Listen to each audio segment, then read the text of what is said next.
When the fires of war ignite, we believe the enemy lies outside. But the hardest battlefield to quiet is the one within. In my dream, I was in the midst of a war. Together with a group of Buddhist followers, we escaped into a mountain valley, seeking a moment of refuge, waiting for instructions from the army. They built simple shelters, as the sound of Buddhist chants rose and fell in the air.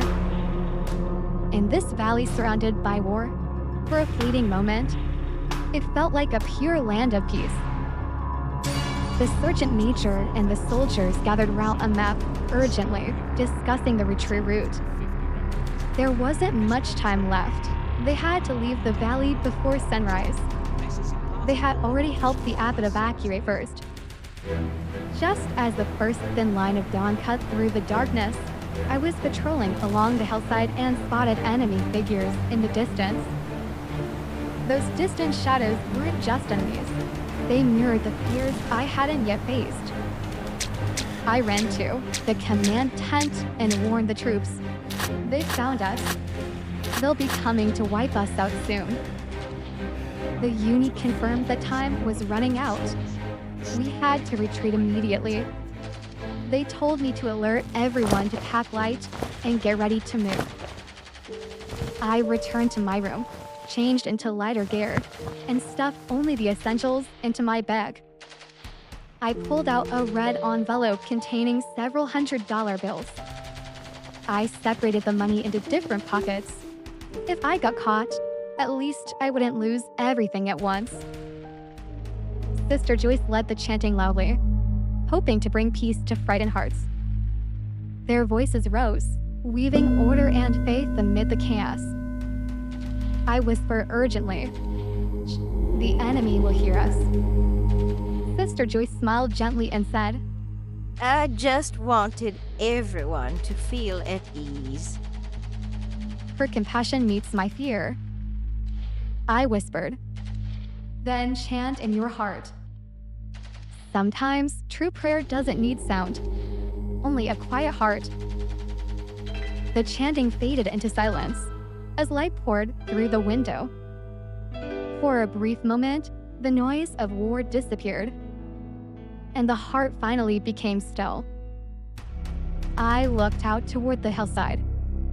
The morning light was still gentle, yet in that soft glow, I saw the enemy peeking over the ridge.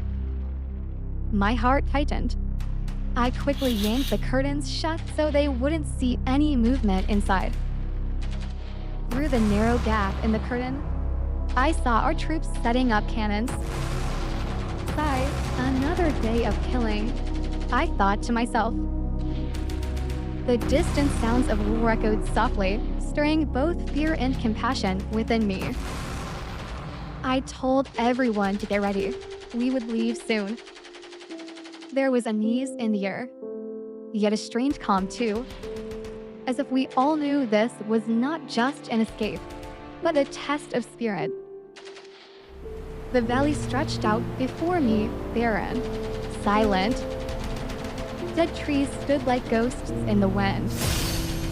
I could feel it, an invisible weight pressing closer.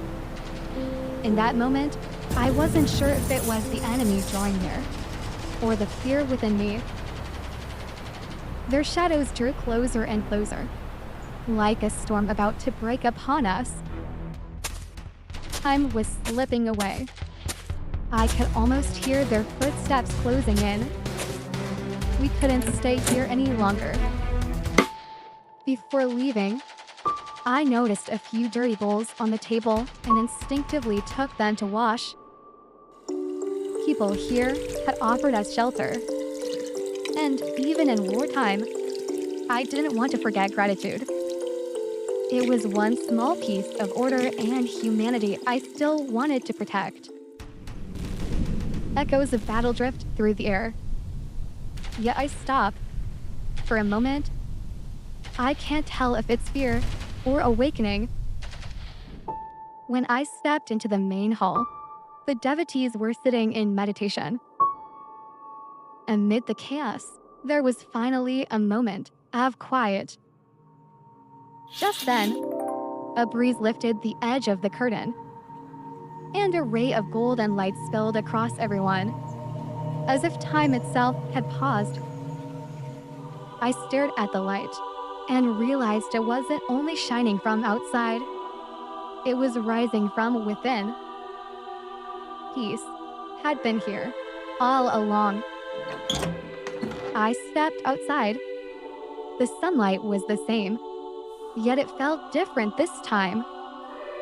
It carried warmth, forgiveness, and the promise of a new beginning. I glanced at a withered branch outside the window and saw the tiniest green bud beginning to grow. In that instant, I understood. Hope had never left. It had simply been waiting to be noticed. The golden light flowed through the valley, illuminating every heart once wrapped in fear. Even the distant enemy troops stopped in their tracks. They lowered their weapons, confusion softening their faces. I placed my hands together, letting the light flow from my heart. No longer fear, only compassion. The light was never from outside. It had always been within me, waiting to shine. The light stretched out like gentle ribbons, wrapping the valley in warmth, dissolving the fear. In that moment, I felt peace spreading from the inside out. Everyone sat quietly in the glow. There were no enemies now, only people searching for the same inner calm. The valley begins to revive, as if purified by light. Withered grass turns to gold, and springs of water emerge. Life flows once again. I realize the war outside has ended because the fear within has finally dissolved into light. The abbot emerged from behind the mountain, palms together, smiling gently. The real battlefield He said, is within. and I finally understood. Peace is not a destination, but a journey that begins in the heart. The sky turns to gold and white as the clouds slowly part. When the heart becomes still, the world finds its calm. We packed our belongings and prepared to leave the valley, carrying not fear, but inner stillness. Before departing, I took one last look at the valley. Once, it had been a battlefield, but now I realized I was leaving with true peace. The valley remains, but my heart has learned to live in peace. The battle has ended, not in the world outside, but in the quiet of my heart. When the heart is at peace, even a battlefield becomes a sanctuary. According to Jung, wars in dreams symbolize the conflict within the psyche. The devotees, the soldiers, the enemy all mirror parts of the self. Faith and fear, ego and shadow. When I choose silence over panic, gratitude over fear, the external war ceases.